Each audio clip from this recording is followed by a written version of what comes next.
हाँ जी, स्वागत है आपका।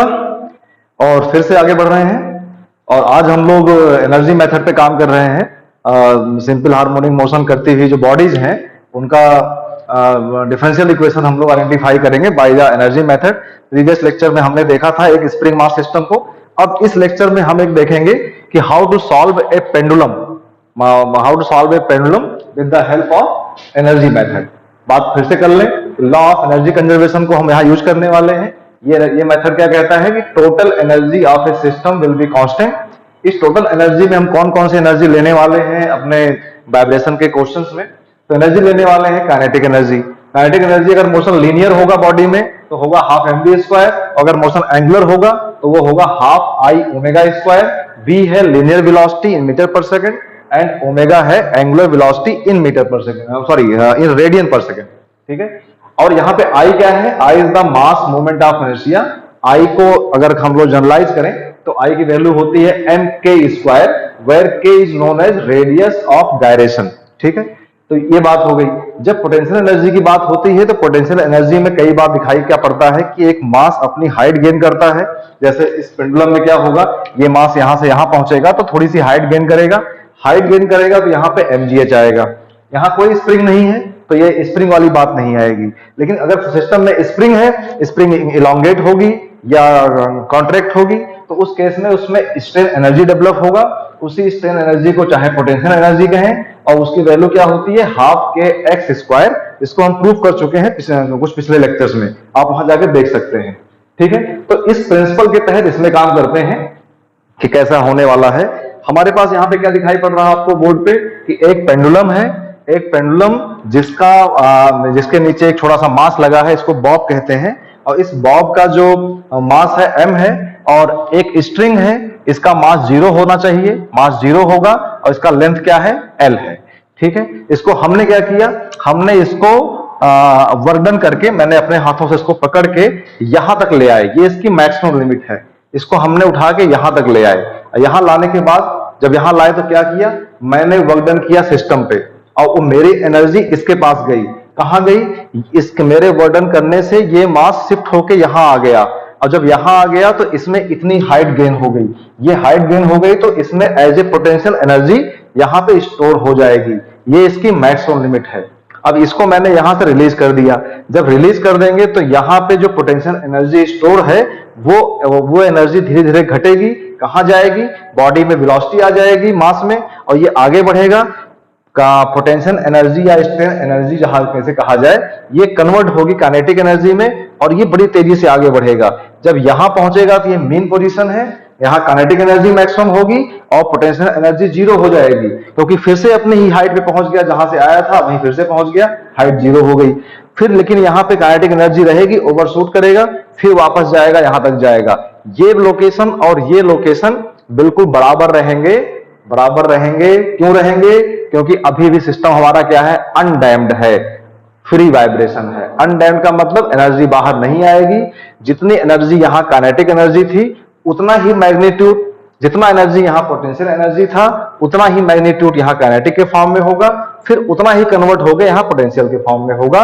ये 3 एक्सट्रीम पॉइंट्स जो है उनकी बात है। ठीक है, अगर इस पॉइंट की हम लोग बात करें तो क्या कहेंगे कि यहां पे जो पोटेंशियल एनर्जी है वो मैक्सिमम होगी और काइनेटिक एनर्जी क्या होगी? 0 होगी। सिमिलरली यहां पर पोटेंशियल एनर्जी क्या होगी?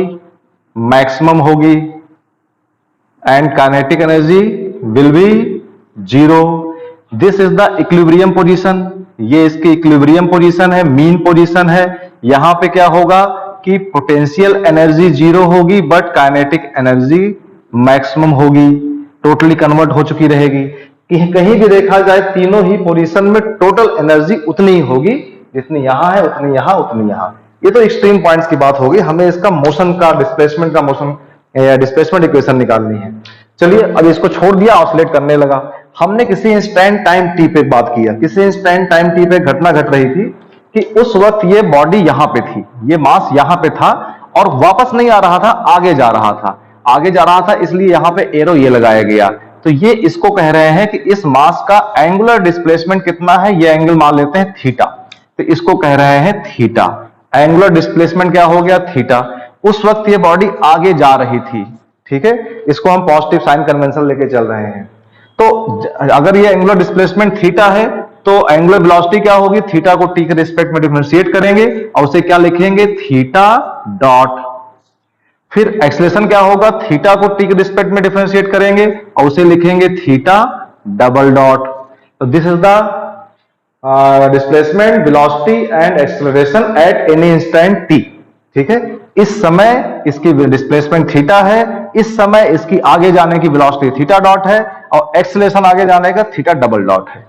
इतनी बातें क्लियर हो गई। और इस स्ट्रिंग का लेंथ कितना है, एल है। ये सब बातें क्लियर हो गई। चलिए, अब क्योंकि हम यहां एनर्जी मेथड यूज कर रहे हैं तो हमें डी लैम्बर्ट फोर्सेस की बात नहीं करनी है, सिर्फ ये पता करना है कि यहां पे एनर्जी क्या क्या होगी। अगर यहां एनर्जी देखा जाए तो ये मैक्सिमम था, काइनेटिक एनर्जी 0 थी। जब यहां वापस आ रहा होगा तो यहां जरा घटनाएं देखी जाएं। यहां पे अगर कहें कि पोटेंशियल एनर्जी क्या 0 होगी तो आप कहेंगे नहीं साहब 0 नहीं होगी। क्यों नहीं होगी, अभी भी अपनी रेफरेंस पॉइंट से थोड़ा सा ऊपर है तो पोटेंशियल एनर्जी 0 नहीं होगी, निकालना पड़ेगा। दूसरी बात क्या हुई कि क्या काइनेटिक एनर्जी यहां पे 0 होगी तो आप कहेंगे नहीं होगी। क्यों नहीं होगी, क्योंकि अब इस मास, इस बॉडी में वेलोसिटी है, आगे बढ़ रहा है, वेलोसिटी होगी इसके अंदर, ठीक है। वेलोसिटी होगी तो काइनेटिक एनर्जी 0 नहीं होगी, ये होगी, ठीक है। लेकिन इन दोनों का सम तो उतना ही होगा जितना यहां पे है, यहां पे है, यहां पे है, by the law of total energy conservation. तो किसी इंस्टेंट टाइम टी की बात हो रही है, एट टाइम टी, इस टी पर ये कहानी है। तो यहां अगर हम लोग सॉल्व करें कि total energy will be constant, total energy will be constant means kinetic energy plus potential energy will be constant. Kinetic energy की बात करते हैं। काइनेटिक एनर्जी क्या होती है, क्योंकि एंगुलर मोशन हो रहा है इस पॉइंट के अबाउट, अगर देखा जाए तो एक एंगुलर मोशन चल रहा है, सर्कुलर मोशन है, तो इसलिए कहते हैं, फॉर्मूला लगेगा काइनेटिक एनर्जी का हाफ आई ओमेगा स्क्वायर। आई क्या होता है, मास मोमेंट ऑफ इनर्शिया, ठीक है। आई क्या होता है, मास moment of inertia about any axis. तो यहां पर एक्सिस क्या है, ओ है, तो फॉर्मूला क्या लगाएंगे हम लोग, हाफ आई किसके अबाउट, ओ के about, half I O into omega square, मतलब एंगुलर वेलोसिटी क्या है, थीटा, जहां ओमेगा वहां क्या होगा, थीटा डॉट, थीटा डॉट का स्क्वायर। ये हो गई इस टाइम पे काइनेटिक एनर्जी। जब बात कर लेते हैं आई ओ क्या चीज है। आई ओ का फॉर्मूला क्या होगा, mass movement of inertia of this pendulum will be, formula क्या होता है, M R square. M R का मतलब रेडियस, तो यहां रेडियस क्या है, एल, तो आप लिखेंगे M L square. This is mass movement of inertia, mass movement of inertia. अब बात करते हैं पोटेंशियल एनर्जी की। पोटेंशियल एनर्जी क्या होगी, mgh, क्योंकि स्प्रिंग तो है नहीं, मास है, हाइट गेन कर रहा है, तो हमें कहीं से मालूम चल जाए कि इसने कितनी हाइट गेन किया है तो आप पोटेंशियल एनर्जी निकाल सकते हैं। हाइट कैसे निकाला जाए, ये हॉरिजॉन्टल लाइन अगर यहां से खींचे तो ये रेफरेंस लाइन हुई, इसका बिल्कुल बेस पे यहां पे है, अभी यहां पहुंच चुका है, तो फिर एक लाइन खींची जाए तो ये दिखाई पड़ता है जो रेड के बीच में है कि this is the gain height. इसको हम लिख दे रहे हैं स्मॉल h से, यही हाइट हमें निकालना है, ठीक है। कैसे निकलेगी, यहां से लेके यहां तक कितना है, l है, धागे की लंबाई है l है, ठीक है। और अगर यहां देखा जाए तो इस समय भी इसका रेडियस, क्योंकि सर्कुलर पाथ पे है, l यहां भी होगा और l यहां भी होगा। और अगर ये l है और ये पॉइंट O है, इस पॉइंट का नाम दे देते हैं मान लीजिए A पॉइंट, है ना। तो हमें अगर h निकालना है तो h को क्या लिख सकते हैं हम लोग लिख सकते हैं h को कि h will be total length कितनी है, टोटल लेंथ कितनी है, l, ठीक है। l माइनस क्या, OA, पूरे में से OA निकाल दें तो निकल जाएगा h। OA कितना होगा, इस ट्रायंगल में देखा जाए, इस ट्रायंगल में ये एंगल थीटा है, ये एंगल थीटा है, ये L है, ये एक राइट एंगल ट्रायंगल है, इसमें अगर हम लोग cos थीटा लगा दें तो OA की वैल्यू क्या आएगी, L cos थीटा, ये आएगा L cos थीटा। तो हाइट हमें मिल गई कि मास ने इतना हाइट गेन किया, तो यहां पे हम लोग लिख सकते हैं mgh, पोटेंशियल एनर्जी के रिप्लेस पे mass into gravity into height कितना गेन किया, तो हाइट गेन किया इसने L minus L cos theta is equal to constant. ठीक है, बस अब काम कुछ नहीं बचा है, मैकेनिक्स खत्म हो चुकी है। सिंपली इसको डिफरेंशिएट करते हैं, है ना। यहां लिख रहे हैं differentiate with respect to time. इस इक्वेशन को अगर हम लोग डिफरेंशिएट करें तो देखिए जरा, ठीक है। तो ये तो हो गया हाफ कांस्टेंट।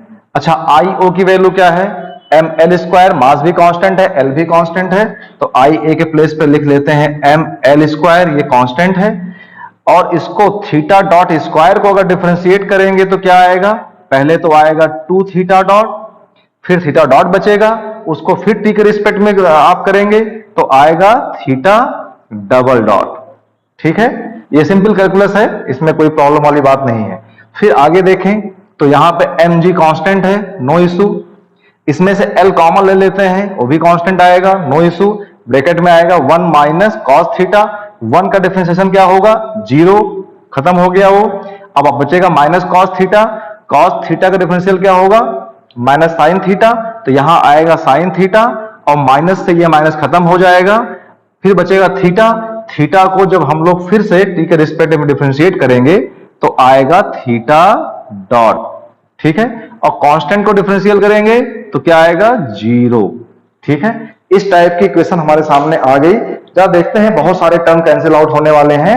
ये थीटा डॉट कैंसिल आउट हो गया यहां से, ठीक, ये 2 कैंसिल आउट हो रहा है यहां से, ठीक, इसमें से एक L निकल रहा है, इसका स्क्वायर खत्म हो जा रहा है। ठीक, तो फाइनली हमारे पास इक्वेशन यहां से क्या बचा, दैट विल बी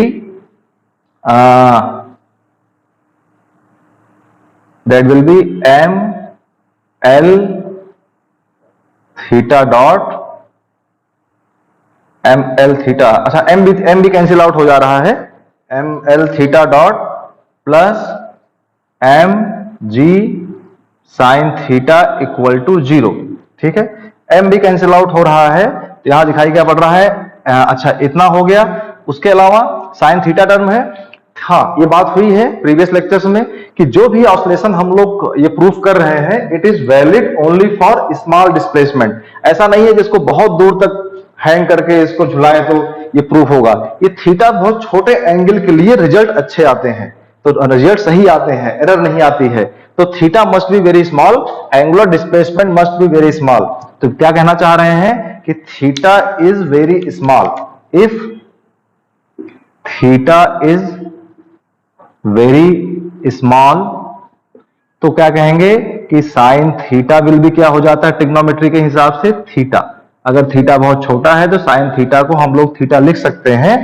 इस लिहाज से हमारे पास इक्वेशन फाइनली बन के आ रही है L theta double dot plus G theta equal to 0। ये हमारे पास फाइनली डिफरेंशियल इक्वेशन बन के आ गई। तो अगर हम लोग प्रीवियस लेक्चर से कंपेयर करें, हमने डी लैम्बर्ट से किया था तब भी यही इक्वेशन आई थी, और एनर्जी मेथड से किया फिर भी वही इक्वेशंस आई। तो देख सकते हैं कि जहां हमें जैसा भी ठीक लगता है वैसा हम प्रॉब्लम को यूज कर सकते हैं। डी लैम्बर्ट भी सही है, सेकंड लॉ ऑफ न्यूटन भी सही है, और एनर्जी मेथड भी सही है। तो ये मैंने 4-5 क्वेश्चंस लेके आपको बता दिया कि कभी किस मेथड से किस प्रोसेस से काम करते हैं। आगे चल के प्रॉब्लम थोड़े कॉम्प्लेक्स होंगे और नंबर बढ़ेंगे, स्प्रिंग बढ़ेगी, मास भी होगा, स्प्रिंग भी होगा, सब कुछ होगा। तो वहां हम देखेंगे कि कभी किसी मेथड से कभी किसी मेथड से अप्रोच करने की कोशिश करेंगे। Thank you so much. तो आगे मिलते हैं नेक्स्ट लेक्चर में, देखते हैं कि आगे क्या काम करना है। Thank you so much.